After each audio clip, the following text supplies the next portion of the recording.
Hi friends, നമസ്കാരം. നമ്മുടെ ഇഷ്ടവിശേഷമായ സ്നേഹക്കൂണ്ട് വിശേഷമായിട്ട് അവതരിക്കുന്നത്. അപ്പോൾ തുടങ്ങുമ്പോൾ തന്നെ കാണുന്നത് ഹരിനെയും അച്ചുവിനെയാണ്. അപ്പോൾ ഹരി ഭയങ്കര ടെൻഷനിലാണ് കേട്ടോ. എന്താ അച്ചു ഇത്? അച്ചു ഭയങ്കര കുറുമ്പൊക്കെ കാണിച്ച് കണ്ണിങ്ങനെ പൊത്തിപ്പിടിക്കുക കേട്ടോ. അതെ, തൻ്റെ തമാശയൊന്നും ആസ്വദിക്കാൻ പറ്റുന്ന മൂഡിലല്ല ഞാൻ.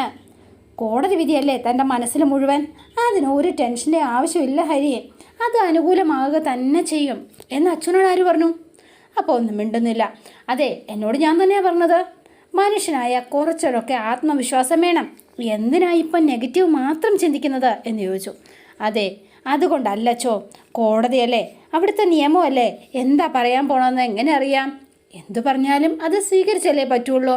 ഹരിയുടെ തീരുമാനത്തെ ഞാൻ സ്വീകരിച്ചില്ലേ, അതുപോലെ കോടതിയുടെ തീരുമാനത്തെയും താൻ സ്വീകരിക്കണം. അല്ലാതെ വേറെ വഴിയില്ലല്ലോ നമുക്ക്.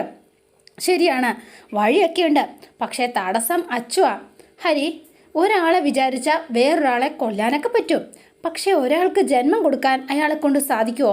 അത് ദൈവം വിചാരിച്ചാൽ മാത്രമേ നടക്കുകയുള്ളൂ. അതുകൊണ്ട് അതിനെപ്പറ്റി ചിന്തിക്കരുത്.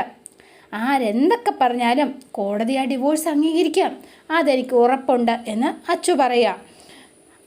അങ്ങനെയായാൽ നല്ലത്. അതെ, അങ്ങനെയായാൽ നല്ലത്.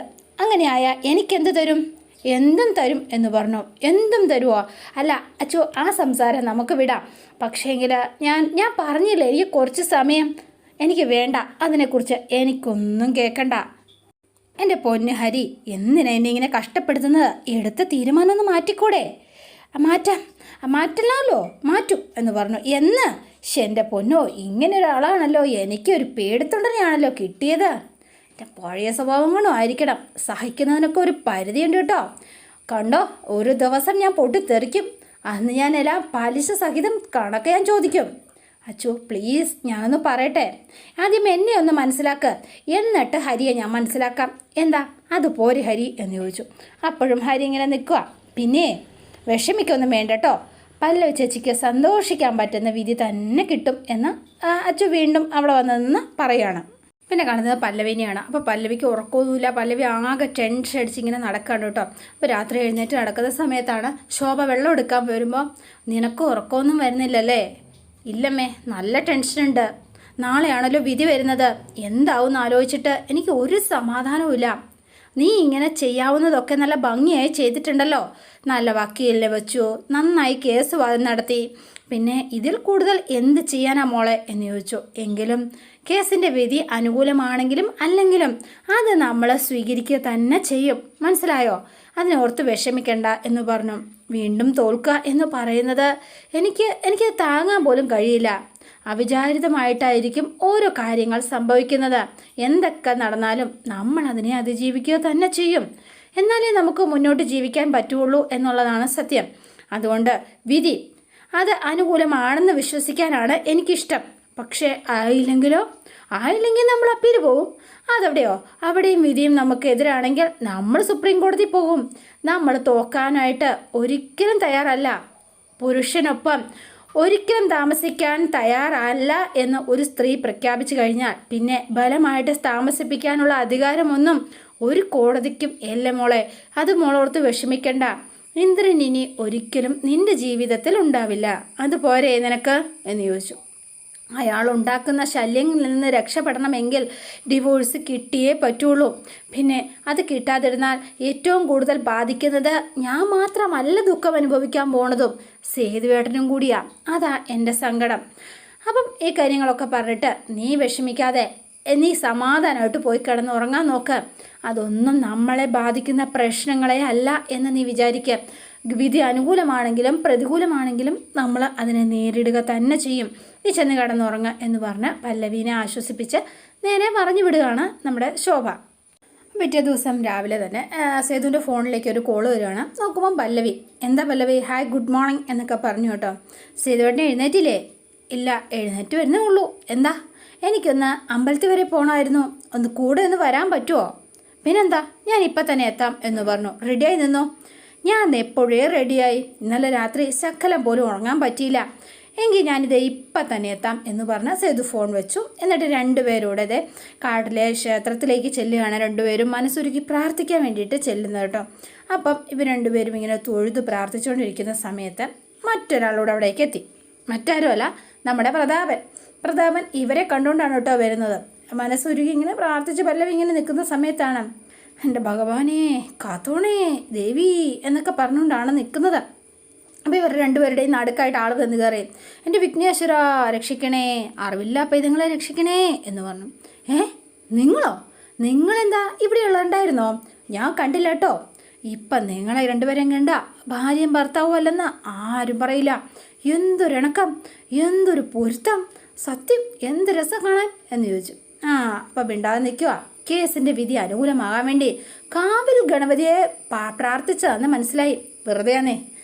ഇത്തവണയും ഇന്ദ്രൻ തന്നെ കൊണ്ടുപോകും. ഓഹോ, സാറാണല്ലോ കോടതി, അത് ഞാൻ അറിഞ്ഞില്ല. മോനെ സേതുമാധവ, ഒരു കേസിൻ്റെ പോക്ക് കണ്ടാലേ അതെന്നെപ്പോലുള്ളവർക്ക് മനസ്സിലാവും അതിൻ്റെ അവസാനം എന്തായിരിക്കും എന്ന്. അതുകൊണ്ടാണ് ഞാനീ പറയുന്നതേ, മനസ്സിലായോ? അപ്പോൾ പല്ലവിക്ക് നേരെ ടെൻഷനായി കേട്ടോ. ഇതിൻ്റെ പർച്ചയായിട്ട് വലിയ വലിയ വാദങ്ങളൊക്കെ നിങ്ങൾ നടത്തിയിട്ടുണ്ടാവുമായിരിക്കും, മിക്ക ക്യൂരിയെയും ഇറക്കിയിട്ടുണ്ടാവും. പക്ഷേ അതുകൊണ്ടൊന്നും ഒരു പ്രയോജനവുമില്ല. തെളിവിൻ്റെ കാര്യത്തിൽ ഇപ്പോഴും സ്ട്രോങ് ഇന്ദ്രൻ്റെ പക്ഷത്ത് തന്നെയാണ്, മനസ്സിലായോ? ഇന്ദ്രൻ ഉന്നയിച്ച ആ വാദം, 1 മെഡിക്കൽ ബോർഡിൻ്റെ റിപ്പോർട്ട്, 2 ഇന്ദ്രനും ഇവളും തമ്മിൽ അധിക സമയം ഒരുമിച്ചുണ്ടായിരുന്നില്ല എന്നുള്ളൊരു വാദം. ആ 2 വാദങ്ങളാണ് കോടതിയിൽ തെളിവേ നോക്കൂ. അല്ലാതെ വാചക കസരത്തൊന്നും അല്ല കോടതി ശ്രദ്ധിക്കുന്നത്. അതെ, വിധി എന്താണെങ്കിലും ഞങ്ങളത് സഹിച്ചോളാം. അപ്പോഴോ എന്താണാവോ പ്രതാപന്? ഇനിയിപ്പം അങ്ങനല്ലേ പറയാൻ പറ്റുമോ? അതെ എൻ്റെ പൊന്നോ, ഇതൊരു അമ്പലമാണല്ലോ. ഇതിൻ്റെ നടയിൽ നിന്നിട്ട് ഞാൻ അങ്ങ് പറയാം, മറ്റൊന്നുമല്ല, ഒരിക്കലും നിങ്ങൾക്ക് ഒന്നിക്കാൻ പറ്റത്തില്ല, അത്രേ ഉള്ളൂ, സിമ്പിൾ എന്ന് പറഞ്ഞു. അപ്പോൾ ഇവരിങ്ങനെ മിണ്ടാതെ നിന്നു. അപ്പോഴേക്കും പല്ലവിക്ക് ടെൻഷൻ കൂടി കൂടി വരികയാണ് കേട്ടോ. നീ കെട്ടുന്ന താലിയെ ഒരിക്കലും ഇവളുടെ കഴുത്തിൽ കിടക്കുകയുമില്ല, ഉറപ്പ്. നീയൊക്കെ 2 വഞ്ചികളിൽ സഞ്ചരിക്കാം, അതേ പറ്റുള്ളൂന്നേ. ശരി, അത് ഞങ്ങളങ്ങ് സഹിച്ചോളാന്നേ. ഞങ്ങളെക്കുറിച്ച് ഓർത്ത് മാമൻ വെറുതെ ഉറക്കം കളയണ്ട. കളയൂടാ, കളയും, തീർച്ചയായിട്ടും കളയും. എൻ്റെ സമ്പാദ്യം മുഴുവൻ തട്ടിക്കൊണ്ട് പോയവളാ ഇവള്. നീയൊക്കെ നശിച്ച് കാണാനേ ഞാൻ ആഗ്രഹിക്കൂ, ഉറപ്പായിട്ടും ഞാൻ അങ്ങനെ ആഗ്രഹിക്കൂ. അതെ, അത് തന്നെ സംഭവിക്കും. എടാ, നീയൊക്കെ ഈ അമ്പലത്തിൽ മാത്രമല്ലേ വന്നുള്ളൂ? ഞാൻ 9 അമ്പലത്തിൽ പോയിട്ടാണ് വന്നിരിക്കുന്നത്, 9 എണ്ണത്തിൽ, അറിയാവോ? അപ്പോൾ എന്താവശ്യം എന്നറിയുമോ? ഈ നിങ്ങളുടെ കേസിൽ നിങ്ങൾ തോൽക്കണം, അതാണ് എൻ്റെ ആവശ്യം. തോറ്റ് തൊപ്പിയിടും 2. ആരുടെ പ്രാർത്ഥനയെ കേൾക്കുന്നതെന്ന് നമുക്കൊന്ന് നോക്കാം. ഓ ശരി, നോക്കാം. എന്തായാലും 9 അമ്പലത്തിലായില്ലേ? 9 ആയില്ലേ? അല്ല, 9 അമ്പലമായില്ലേന്ന്. അപ്പം അത് ഒരു 12 നിർത്തിയാൽ മതി, അതാ കണക്ക് ആണല്ലേ? ശരി, എന്നാൽ പിന്നെ അങ്ങനെ തന്നെ ആയിക്കോട്ടെ. എന്നാൽ കാണാം. രണ്ടുപേരും ഇറങ്ങിയപ്പോൾ താൻ പേടിച്ചോ എന്ന് ചോദിച്ചു. ഇയാൾക്ക് വല്ല ബോധമുണ്ടോ? കുഴപ്പമൊന്നും ഇല്ലായിരിക്കുമല്ലേ സേതുവേട്ടാ? എന്ത് കുഴപ്പം? ഒരു കുഴപ്പമുണ്ടാവില്ല, താൻ ധൈര്യമായിട്ടിരിക്കടോ. അപ്പോൾ പിന്നെ കാണുന്നത് ഇന്ദ്രനെ വന്ന് ദണ്ഡരാജലക്ഷ്മി വിളിക്കുകയാണ് രാവിലെ. എടാ ഇന്ദ്ര, ഇന്ന് നിനക്ക് കോടതിയിൽ പോകണ്ടേ? ഒന്ന് എണീക്കടേ ഇന്ദ്ര. ചാടി എഴുന്നേറ്റ് അതെ, ഞാൻ നിരപരാധിയാണ് യുവർ ഓണർ. എനിക്ക് മനോരോഗമില്ല. മനോരോഗം പോയിട്ട് ഒരു പനി പോലും പിടിപെടാത്ത ആളാണ് ഞാൻ. അതുകൊണ്ട് ഈ ഡിവോഴ്സ് പെറ്റീഷൻ തള്ളിക്കളയണം പ്ലീസ് യുവർ ഓണർ എന്ന് പറഞ്ഞുകൊണ്ട് കൈകൂപ്പി നിൽക്കുകയാണ്. അപ്പോൾ രാജലക്ഷ്മിയെ നോക്കിയിട്ട്, എന്തുവാടാ ഇത്? എന്തേ കാണിക്കുന്നത്? മമ്മി എപ്പോഴാണ് ജഡ്ജി ആയത്? അയ്യോ, നിന്നെ കണ്ടില്ലേ അന്ന് മുതൽ. ഓ എടാ, നിനക്കിപ്പോൾ സ്ഥലകാല ബോധവും ഇല്ലാതായോ? എന്ത് കഷ്ടം എന്തരാ. ഈ നിമിഷം വരെ ചെറിയൊരു പ്രതീക്ഷ എനിക്കുണ്ടായിരുന്നു, അതെന്തായാലും ഇപ്പം പോയി. എന്തായാലും കേസ് നീ തോക്കുമെന്ന് ഉറപ്പായി. എൻ്റെ അമ്മ രാവിലെ തന്നെ ഇങ്ങനെ നെഗറ്റീവ് അടിക്കല്ലേ. കോടതിയിൽ ഞാനുണ്ടാക്കിയ ഡിഫൻസ്, എൻ്റെ എതിർവാദങ്ങൾ, അതാണ് പോയിന്റ്. അത് അമ്മ കേട്ടിരുന്നെങ്കിൽ ഈ മണ്ടത്തരം പറയില്ലായിരുന്നു. ഒരു ഭാര്യ എത്ര കാലം ഭർത്താവിനോടൊപ്പം ജീവിച്ച സഹവാസമാക്കി കണക്കാക്കാം. പുതിയ പോയിൻ്റല്ലേ ഞാൻ ഉയർത്തിയിരിക്കുന്നത്. ആ പോയിന്റിന് ആൻസർ തരാതെ ഒരിക്കലും ഈ കേസിൽ വിധി പറയാൻ പറ്റുമോ? പറ. എൻ്റെ അമ്മയെ കേസ് പുഷ്പം പോലെ ഞാൻ ചോദിക്കും. എനിക്ക് കേസിനെക്കുറിച്ച് ഓർത്ത് മാത്രമല്ല, അതിനുശേഷമുള്ള നമ്മുടെ ജീവിതത്തെക്കുറിച്ച് ഓർത്ത് നല്ല ടെൻഷനുണ്ട്. അതെന്താണെന്ന് വെച്ചാൽ ഞാൻ എല്ലാവരുടെ അടുത്തും മുന്നിൽ തള്ളിയിരിക്കുക, കേസ് നമ്മൾ ജയിക്കുമെന്നും എൻ്റെ മരുമകൾ തിരിച്ചു വരും എന്നൊക്കെ പറഞ്ഞ് എത്ര പേരോടെ വെല്ലുവിളിച്ചെന്നറിയോ? എന്താ പറയുക, നിയമം എനിക്കറിയില്ലെന്നേ ഉള്ളൂ. കേസും അതിൻ്റെ ഡെവലപ്മെൻറ്റ്സും ഒക്കെയുള്ള മനസ്സിലാക്കാനുള്ള ബുദ്ധി അതെനിക്കുണ്ടമ്മേ. അതുകൊണ്ട് മമ്മി, എൻ്റെ ഒരു വിലയിരുത്തലനുസരിച്ച് ഈ കേസ് നമ്മൾ ജയിച്ചിരിക്കും. എനിക്ക് അനുകൂലമാകാനാ സാധ്യത. എന്തോ എനിക്കത് തോന്നില്ല, എനിക്ക് വിശ്വാസമില്ല എന്ന് പറഞ്ഞു. എന്തോന്ന് കയറി വന്നല്ലോ? എൻ്റെ അമ്മേ, കയറിയതൊന്നും അല്ല, ആ മിക്ക സ്റ്റോറി. അത് തന്നെ. ആ ജീവി വന്നില്ലെങ്കിൽ ഒരു ചെറിയൊരു പ്രതീക്ഷയ്ക്ക് വകയുണ്ടായിരുന്നു. പക്ഷേ ഇതിപ്പോൾ കേസ് നമ്മൾ തോക്കുന്ന കാര്യത്തിൽ എനിക്ക് ഒരു സംശയമില്ല ഇന്ദ്ര. ഇന്ദ്രൻ ഭയങ്കര ആത്മവിശ്വാസത്തിൽ ഇതൊക്കെ പറഞ്ഞിട്ട് ഇന്ദ്രൻ അങ്ങ് പോവാണ് കേട്ടോ. പക്ഷേ രാജലക്ഷ്മിക്ക് അത് അത്ര കോൺഫിഡൻസ് ഒന്നുമില്ല. ആള് അത്ര കോൺഫിഡൻസിലല്ല താനും ഇങ്ങനെ നിൽക്കുന്നു. ഇന്ദ്രൻ്റെ പോക്ക് കൊണ്ട് ഇങ്ങനെ നോക്കി നിൽക്കുന്നു എന്ന് മാത്രം. പിന്നെ കാണുന്നത് കോടതി മുറിയിലാണ്. അപ്പോൾ എല്ലാവരും വന്നിരുന്നു. ജഡ്ജ് ചേംബറിലേക്ക് എത്തി. ഭയങ്കര ആകാംക്ഷയിൽ സേതുവും പിന്നെ പല്ലവിക്കും ഭയങ്കര ടെൻഷൻ, ഭയങ്കര ഇതായിട്ടിരിക്കുന്നു. വക്കീലിനും അതുപോലെ തന്നെയാണ്. കാട്ടൂരാൻ തലയ്ക്ക് കൈ കൊടുത്തൊക്കെയാണ് ഇരിക്കുന്നത്. ഇന്ദ്രനും വന്നിങ്ങനെ ആകാംക്ഷയോടിരിക്കുകയാണ്. അപ്പം ജഡ്ജ് വന്ന് ആ കേസിൻ്റെ ഓരോ ഫയൽസ് മറിച്ച് നോക്കി അതിൽ സൈൻ ചെയ്തിട്ടുണ്ട് കേട്ടോ. അപ്പം എന്തോ അത് ഒന്നെങ്കിൽ ഡിവോഴ്സ് ആയിരിക്കാം, അല്ലെങ്കിൽ അത് കേസ് തള്ളിക്കൊണ്ടുള്ള വിധിയായിരിക്കാം. എന്തായാലും ഒപ്പിട്ടു എന്ന് മനസ്സിലായി. ഇനി കോടതി എല്ലാവരുടെ മുൻപിലും അതിനുള്ള കാരണങ്ങൾ തെളിവ് സഹിതം കോടതിയുടെ നിരീക്ഷണങ്ങൾ പറയണം. അപ്പോൾ അതിനു വേണ്ടിയിട്ടാണ് എല്ലാവരും വെയിറ്റ് ചെയ്തിങ്ങനെ ഇരിക്കുന്നത്. സാധാരണ കേസിൽ നിന്നും വളരെ വേറിട്ടൊരു സ്വഭാവം പ്രകടിപ്പിച്ച കേസായിരുന്നു പല്ലവി വേഴ്സസ് ഇന്ദ്രജിത്ത് എന്ന് പറഞ്ഞ് കോടതി തുടങ്ങുകയാണ് കേട്ടോ. ഒരു പെൺകുട്ടി എത്ര കാലം വരൻ്റെ വീട്ടിൽ താമസിച്ചാലാണ് ആ വ്യക്തിക്ക് സഹവാസത്തിൻ്റെ ആനുകൂല്യം കിട്ടുക എന്ന പ്രസക്തമായൊരു ചോദ്യമാണ് പ്രതിഭാഗം ഈ നമ്മുടെ കോടതി മുൻപാകെ ഉയർത്തിയിരുന്നത്. അപ്പോൾ ഇച്ചിരി പൊങ്ങിയിരിക്കുകയാണ് കാട്ടൂരാൻ. നമുക്ക് അനുകൂലമായിരിക്കും എന്നൊക്കെ വിചാരിച്ചാണ് കേട്ടോ ആളുടെ ഇരിപ്പ്. അപ്പോൾ നമ്മുടെ ഗോപി വക്കീലും ഉണ്ട്. ആ ചോദ്യം കോടതി ഗൗരവത്തോടു കൂടി തന്നെയാണ് പരിഗണിച്ചത്. ഒരു വ്യക്തിക്ക് മറ്റൊരാളുമായിട്ട് ഒത്തുപോകാൻ കഴിയില്ല എന്ന് തിരിച്ചറിയാൻ വേണ്ടിയിട്ട് കാലങ്ങളോളം കൂടെ കഴിയണം എന്നുണ്ടോ? അപ്പോഴേക്കും ഇവർക്ക് ടെൻഷനായി. പല്ലവിയുടെ മുഖത്തും അതെ, ഇന്ദ്രൻ്റെ മുഖത്തും അതെ കേട്ടോ. വക്കീലുമാരും ഇങ്ങനെ പരസ്പരം മുഖത്തോട് നോക്കുകയാണ്. അതോ ഒരൊറ്റ നിമിഷം കൊണ്ട് തന്നെ അങ്ങനൊരു തിരിച്ചറിവിലേക്ക് നമുക്കെത്താൻ കഴിയുമോ? അതായിരുന്നു നമ്മുടെ കോടതി മുൻപാകെ ഉണ്ടായിരുന്ന ചോദ്യം. കോടതി വിശദമായി തന്നെ അതിനെക്കുറിച്ച് ആലോചിച്ചു.